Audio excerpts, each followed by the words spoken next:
혹시 산 다들 좋아하시나요? 등산. 네. 네, 안 좋아하시죠? 맞습니다. 산은 보라고 있는 거예요. 네, 산은 오르라고 있는 게 절대 아닙니다. 네. 왜 힘들게 굳이 올라가서 왜 다시 힘들게 내려와야 되는지 모르겠어요. 네, 그래도 등산하시는 분들은 참 좋아하시더라고요. 그런 분들은 산이 있기 때문에 올라간다고 얘기를 하십니다. 저는 산이 있기 때문에 바라볼 뿐입니다. 네. 산에 오르기 전에는 그 산을 정복한다는 기대감이나 아니면 성취감보다는 걱정이 앞서게 됩니다. 아시겠지만 두려움이 앞서게 되죠. 저기를 다 올라갈 수 있을까?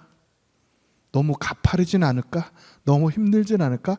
얼마나 올라가야 되는 거야? 많은 걱정이 따라옵니다. 하지만 이렇게 한 걸음 한 걸음 이렇게 정직한 수고를 하다 보면 산 정상에 올라가서 누리게 되는 그 쾌감은 솔직히 말할 수 없이 기뻐요. 하지만 그때부터 또 걱정이 들죠. 저길 또 내려가야 되는구나. 정상의 기쁨을 맛본 사람들은 산을 오르는 그 고통을 즐거움으로 감당할 수 있다고 합니다. 저는 잘 모르겠어요. 산은 볼 때가 제일 이쁜 것 같아요. 네. 근데 하나님의 말씀에 순종한다고 하는 것도 산에 오르는 것과 비슷하다고 할 수 있습니다.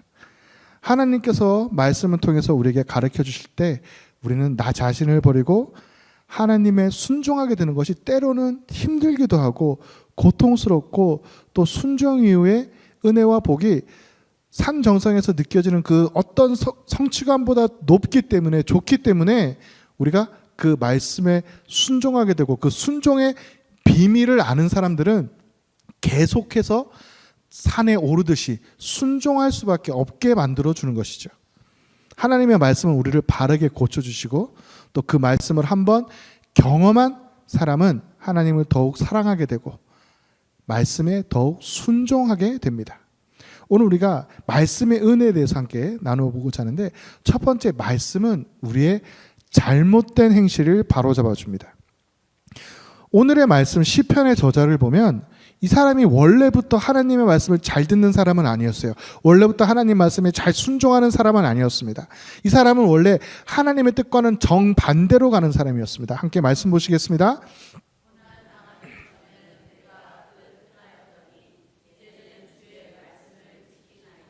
아멘. 이 사람은 분명히 얘기하고 있어요. 내가 고난당하기 전에는 하나님께 맞기 전에는 내가 그릇 행하던 자였다라고 말씀을 하고 있습니다. 그러나 하나님께서 이 사람을 선하게 대해주셨고 결국 하나님의 그 끈질긴 사랑 안에서 올바른 믿음의 길로 돌아오게 된 것이죠. 하나님을 믿는 자들이 하나님께 가까이 가는 방법은 오직 말씀의 순종함으로 갈 수가 있습니다. 오늘 본문의 저자는 하나님께 말씀을 통해서 좋은 명철과 지식을 구하고 있습니다. 이것은 자신의 교만을 위함이 아니고 말씀을 통해서 하나님의 뜻을 발견하고 사랑하기 위함이었습니다. 그러니까 우리가 말씀의 은혜를 구할 때 내가 무언가 잘나기 위해서 구하는 게 아니고 하나님의 은혜를 구하기 위해서 하나님께 구해야 된다는 것이죠. 하나님은 당신의 백성들을, 당신의 자녀들이 자신을 닮기를 원하십니다. 말씀을 통해서 잘못된 부분을 깨닫게 하시고 우리의 모습이 하나님을 닮아가도록 격려하여 주십니다.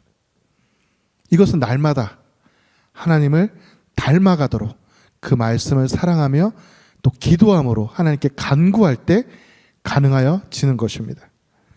하나님을 닮아가는 것은 우리 인간의 의지나 노력이나 그 어떤 결단으로 되는 게 아니에요. 오직 하나님의 은혜와 긍휼과 도우심만으로 가능한 것입니다. 말씀을 가까이 하면서 기도함으로 또 간절히 도우심을 구할 때 비로소 가능하여지는 것이죠. 1888년에 진화론자 찰스 다윈이 진화론을 막 고민하고 생각하면서 자신의 이론을 증명해 보이겠다고 인간과 원숭이의 중간 상태를 찾아 나섰다고 합니다. 이게 진화론의 가장 취약점이에요. 인간과 원숭이의 중간 단계가 어디 있느냐 하는 게. 자, 이 사람이 그래서 온 세상을 돌아다니다가 저 남태평양 어느 섬에서 식인종 무리를 만났습니다. 이 사람들은 굉장히 원시 상태의 문화였어요. 인간의 그 어떤 문명의 혜택도 이루지 못하고 있는 상태였습니다. 구석기 시대 그대로의 상태를 하고 있었던 거예요. 거의 동물과 가까운 생활을 하고 있었습니다. 찰스 다윈은 이러한 사람들은, 이러한 인종은 결탄코 개화되거나 발전할 수 없다. 그래서 이 사람들이 이 인간과 원숭이의 중간 단계일 것이다라고 결론을 내립니다. 그래서 이 사람들이 자신의 진화론을 뒷받침할 수 있을 거라고 생각을 했어요. 그리고 34년이 지난 후에 다시 그곳을 방문하였습니다. 근데 깜짝 놀라지 않을 수 없었어요. 섬 여기저기에 교회가 들어서 있고요. 학교가 세워져 있고요. 짐승 같던 그 야만스러웠던 그 식인종들이 이제는 집을 짓고 옷을 입고 살고 있다는 겁니다. 30년이 지나고 나서 이 식인종들이 이제 옷을 입고 다니면서 모여서 찬송하는 모습을 보게 되었습니다. 찰스 다윈은 너무나 기가 막혔다고 합니다. 믿어지지 않았다고 해요. 이러한 변화가 어떻게 있을 수 있지? 라고 생각을 했습니다. 근데 알고 보니까 패턴이라고 하는 그 영국의 선교사가 이 섬에 하나님의 복음의 씨앗을 뿌리고 또 희생하면서 헌신한 결과였습니다. 여기에 큰 감명을 받은 다윈은 훗날 이 패턴 선교사를 이 섬에 보낸 영국의 런던 선교회에게 거액의 기부금을 보냈다고 합니다. 말씀을 받게 되면 변화하게 되어 있어요. 잘못된 행실을 뉘우치게 되고요. 변화하게 될 수밖에 없습니다. 우리의 과거의 잘못된 행동을 버리게 됩니다. 고린도서 5장 17절에 그런즉 누구든지 이 그리스도 안에 있으면 새로운 피조물이라. 이전 것은 지나갔으니 보라 새 것이 되었도다. 아멘. 이전 것은 지나가야 됩니다. 새롭게 바뀌어야 됩니다. 말씀을 받으면 새로운 사람이 되고 새로운 피조물이 되어야 한다는 것입니다. 하루하루 말씀으로 인하여서 새로워지시는 모두가 되시기를 소망합니다. 두 번째로 말씀에 순종하면 즐거워집니다. 하나님의 말씀은 영혼의 양식과 같아요. 밥을 먹지 않으면 정상적인 삶이 불가능하듯이 성도가 하나님의 사람들이 말씀을 이 말씀이라고 하는 영의 양식을 제때제때 섭취하지 않으면 영적인 기아에 허덕일 수밖에 없습니다. 금, 곧 많은 순금보다 더 사모할 것이며 꿀과 송이꿀보다 더 달도다. 아멘. 이 하나님의 말씀은 순금보다 더 사모해야 하는 것이고요. 꿀과 송이꿀보다 우리에게 더 단 것이 될 것입니다. 오늘 말씀의 저자는 고난을 통하여서 영의 양식인 말씀을 맛보게 되었고 그 영적인 달콤함을 이제는 즐거워하게 되었습니다. 형벌이 두려워서 억지로 말씀을 가까이 하는 것이 아니라 마음을 담아서 말씀이 주는 그 달콤함으로 인하여서 하나님을 사랑하고 더욱 하나님의 말씀을 사랑하게 된 것이죠. 금식을 해보셨을 거예요. 금식을 하게 되면 우리가 늘 먹게 되는 음식들이 얼마나 소중한지 깨닫게 됩니다. 다들 기도 제목을 놓고 아니면 절기가 되어서 또 이렇게 한 번씩 금식을 해보셨을 겁니다. 보통은 아침 금식들을 많이 하시는데 금식을 할 때 그 아침마다 그 지나가는 그 커피숍의 그 커피 향이 얼마나 좋습니까? 또 그 빵집에서 그 빵 냄새가 너무 좋아요. 거기다가 평소에 그 아침을 거르는 편이었는데도 이상하게 금식 때가 되면 굉장히 배가 고파옵니다. 평소에 아침을 안 먹는데도 왜 이렇게 배가 고픈지 모르겠어요. 더 많이 땡깁니다. 12시가 되기만을 계속 기다려요. 시계만 계속 보게 됩니다. 12시만 되라. 내가 뭘 먹으리라. 네. 혹시 그 이슬람 사람들 라마단 기간에 금식하는 거 아시죠? 그 사람들 금식 어떻게 하는지 아세요? 해가 떠 있는 기간은 금식할 수가 없어요. 뭘 먹을 수가 없어요. 그러니까 아침 6시부터 저녁 6시까지는 금식을 해야 됩니다. 그게 그 사람들 율법이에요. 그래서 그 사람들은 잘 지킵니다. 근데 그 사람들 어떻게 하고 있냐면 저녁 6시쯤 식당을 근처를 지나가면 다 앉아서 이렇게 기다리고 있어요. 그리고 모스크에서 땡 하고 알아봐봐 하고 막 그 6시를 알리는 그 금식의 종료를 알리는 그 소리가 나오는 순간 막 와 하고 먹습니다. 폭식을 합니다. 왜냐하면 밤새 먹고 그 다음날 또 낮 동안 굶어야 되니까. 굉장히 형식적인 금식을 하는 사람들입니다. 매일매일 우리가 12시부터 다음날 오후 12시까지 금식을 하면 음식이 점점 더 소중해집니다. 그리고 이렇게 하시는 분은 혹시 모르겠지만 오늘 점심에는 꼭 뭐를 먹어야지, 뭐가 꼭 땡긴다, 이렇게 하실 수도 있어요. 12시가 되기만 하면 목 놓아 기다립니다. 정말 물 한 잔 놓고 마시다가 커피라도 한 잔 내려 먹어야겠다 라는 생각을 할 때가 있어요. 또 얼마 전 수술을 해야 됐어요. 수술을 하면 금식을 해야 됩니다. 커피가 너무 먹고 싶은 거예요. 수술을 하고 나와서 다음날 링겔을 이렇게 팔에 꽂고 근처에 편의점에 커피를 사러 나갔습니다. 또 하필이면 비가 와요. 링겔을 붙잡고 우산을 쓰고 이거를 그렇게라도 꾸역꾸역 가서 커피를 사와서 마셨습니다. 이렇게 우리가 커피 한 잔을 갈급해 하듯이, 맛있는 음식 하나를 갈급해 하듯이 영의 양식인 말씀을 더욱더 많이 갈급해 한다는 것입니다. 우리가 성도가 말씀이라고 하는 영의 양식을 섭취하지 않으면 결국엔 영적인 기아에 빠지게 됩니다. 그래서 오늘 말씀의 저자는 고난을 통하여서 영의 양식을 맛보게 되었고, 영의 양식이 주는 기쁨과 그 능력을 발견하게 되었습니다. 그래서 이제는 억지로 말씀을 대하는 것이 아니라 이제는 자발적으로, 순종적으로 하나님의 말씀을 대하게 되었습니다. 그리고 그 영적인 그 깊은 맛을 알게 되고 나서는 하나님을 더욱더 사랑하고 하나님의 말씀을 사랑하는 자가 된 것입니다. 맛있는 음식을 먹게 되면 또 먹고 싶어지잖아요. 또 생각납니다. 다음에 이 집 또 와야지. 이 집 너무 맛있어. 또 그 음식이 계속해서 생각납니다. 진정으로 말씀의 경이로움을 경험한 사람은 그 영적인 달콤함을 알기 때문에 마음을 다해서, 말씀을 다해서 그 말씀을 즐거워하게 되는 것입니다. 우리가 잠시만요.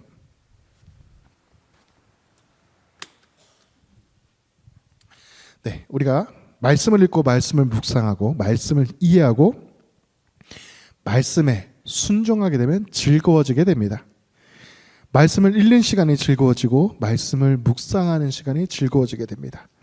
우리가 하루하루 말씀을 통하여서 주님이 주신 은혜와 즐거움을 누리시게 되기를 소망합니다. 세 번째로 말씀은 우리에게 이길 수 있는 능력을 주십니다. 오늘 본문의 저자는 하나님께 좋은 명철과 지식을 달라고 기도합니다. 함께 말씀 읽겠습니다.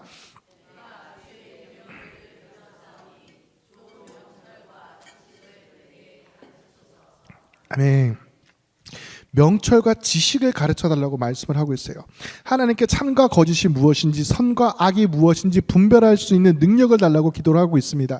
말씀의 저자는 아마도 하나님을 의지하지 않고 자신의 지혜를 의지함으로 크나큰 고난을 당했던 것 같아요. 그래서 하나님을 의지하지 않고 자기 뜻대로 살았던 이 본문의 저자는 하나님께서 고난을 허락하셨습니다. 그래서 본문의 저자는 고난을 당하면서 고난 가운데에서 품으신 하나님의 뜻을 발견하게 된 것이죠. 그것은 다름이 아닌 잘못된 길에서 돌아오길 바라고 계시는 하나님의 마음이었습니다. 비록 잘못된 길을 걸었지만 자신을 사랑하시는 하나님을 그때서야 비로소 발견하게 되었고, 그 속에 자신을 향한 하나님의 놀라운 사랑을 발견하게 된 것입니다. 비록 고난을 당했지만 하나님을 더 알게 되었고 율례들을 더 깊이 배우게 되므로 저자는 고난당한 것이 더 큰 유익이었다고 고백을 하고 있습니다. 함께 말씀 보시겠습니다.